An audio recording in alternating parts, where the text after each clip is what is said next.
दोस्तों, हम सभी अपने अपने जीवन में सफल बनना चाहते हैं, मगर सफलता पाने के लिए बहुत परिश्रम के साथ कुछ गुणों और आदतों का होना भी जरूरी है। जिस एक गुण की हम बात करने जा रहे हैं, ये गुण आप सभी सफल लोगों में देख सकते हैं। आज की कहानी में मैं आपको इसी गुण के बारे में बताने जा रहा हूँ।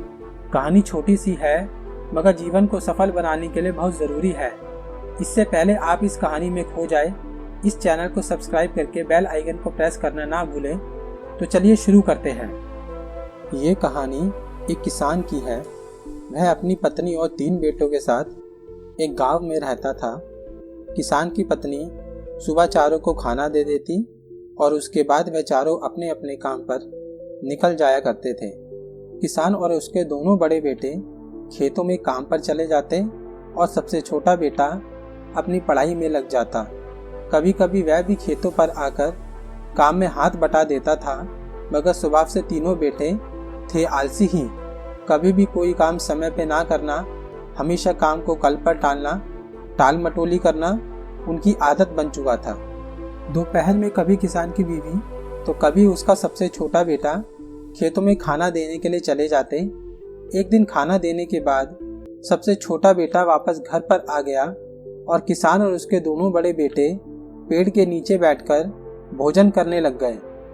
ऐसे ही वह तीनों लोग एक दिन दोपहर में खाना खा रहे थे। तभी एक जंगली कबूतरों का जोड़ा उनके खाने पर बीट कर देता है और जिस पेड़ के नीचे बैठकर वह तीनों खाना खा रहे थे, उसी के ऊपर बनाए हुए अपने घोंसले में बैठ जाते हैं। तीनों खाना खाना छोड़ देते हैं और बाप बेटों से बोलता है, क्यों नहीं तुम दोनों में से कोई इस पेड़ पर से इन घोंसलों को हटा देता है। मैं बूढ़ा हो रहा हूँ, मैं हटा पाता तो हटा देता। इतने में दोनों बेटे बोलते हैं, पिताजी हम कल से उस पेड़ के नीचे बैठकर खाना खा लेंगे, और तीनों अपने काम पर लग जाते हैं। अब वह तीनों दूसरे पेड़ के नीचे बैठकर खाना खाने लग गए। उस समय तक तो ठीक रहा, मगर फिर वही हुआ जैसे पहले हुआ था। फिर पेड़ पर बने घोंसलों में से कबूतरों ने बीट कर दी और उन तीनों का खाना फिर से खराब हो गया।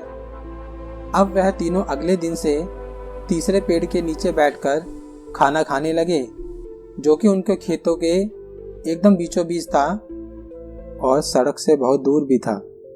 इस बार जब किसान का छोटा बेटा खाना देने आया तो वो अपने पिताजी से पूछता है कि पिताजी, आप लोग इतना दूर बैठकर भोजन क्यों कर रहे हैं? पहले तो आप उस पेड़ के नीचे बैठकर खाना खाया करते थे, अचानक से इस पेड़ के नीचे खाना खाने का क्या कारण? उस पे किसान बोलता है, बेटा उस पेड़ पर कबूतर बहुत हो गए हैं। जब भी हम भोजन करने जाते हैं वह बीट कर देते हैं और हमारा भोजन खराब हो जाता है, इसलिए हम लोगों ने यहाँ भोजन करना शुरू कर दिया है। किसान अपने छोटे लड़के को ये सब बता ही रहा था, इतने में कबूतर ने सबसे छोटे लड़के के ऊपर बीट कर दी। ये देखकर किसान को बहुत गुस्सा आया और वह अपने तीनों बेटों से बोलता है कि अब मैं खेतों पर काम करने तभी आऊँगा जब तुम तीनों पेड़ों के ऊपर से घोंसलों को हटा दोगे। और किसान गुस्से में अपने घर आ जाता है। ये देखकर किसान के तीनों बेटे आपस में बात करते हैं कि कोई नहीं, कल पिताजी का गुस्सा शांत हो जाएगा। अब कौन इतने ऊंचे पेड़ों पर चढ़कर कबूतरों का घोंसला हटाएगा। और वो आपस में गप्पे मारने लग जाते हैं और शाम को वापस घर चले आते हैं।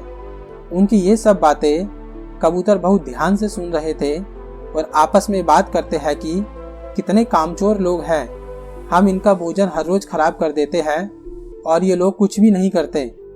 इतने में एक दूसरा कबूतर बूढ़े कबूतर से पूछता है कि कहीं ये कल पेड़ को काट तो नहीं देंगे।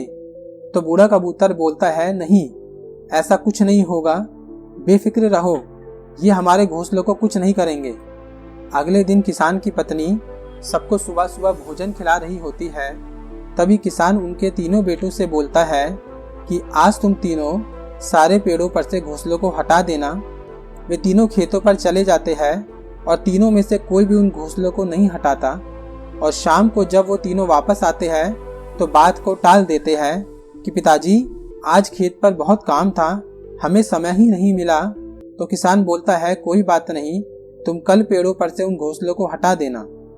जब ऐसा कई दिनों तक चलता रहा, उसके बेटे घोंसलों को हटाने का काम टालते गए तो किसान अपने मजदूरों से बोलता है कि कल तुम लोग खेतों में जाना और खेतों में सड़क के किनारे जितने भी पेड़ हैं उन सब पर से घोंसलों को हटा देना।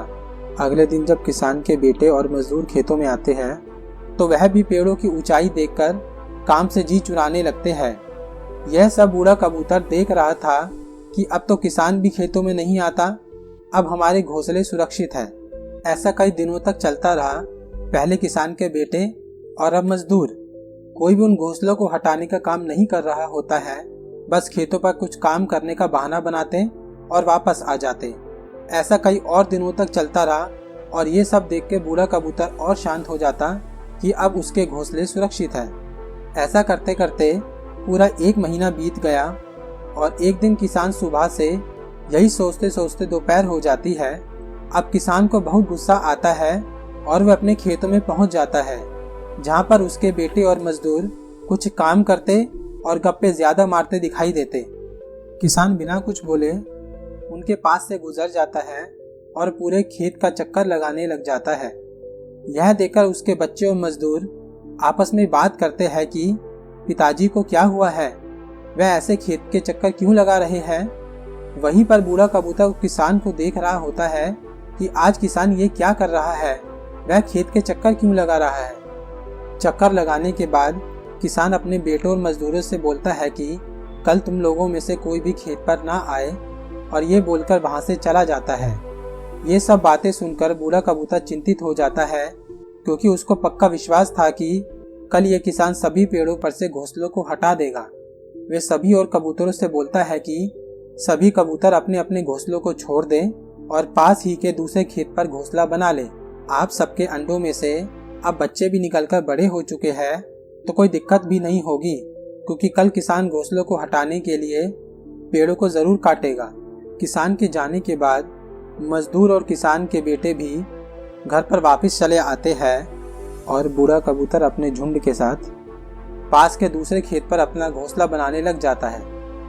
अगले दिन सुबह सुबह किसान अपने खेत पर आ जाता है और एक एक करके सड़क के किनारे जितने भी पेड़ लगे थे सब पर से घोंसलों को हटा देता है और कुछ पेड़ जो ज्यादा ऊंचाई पर थे उन्हें काट देता है।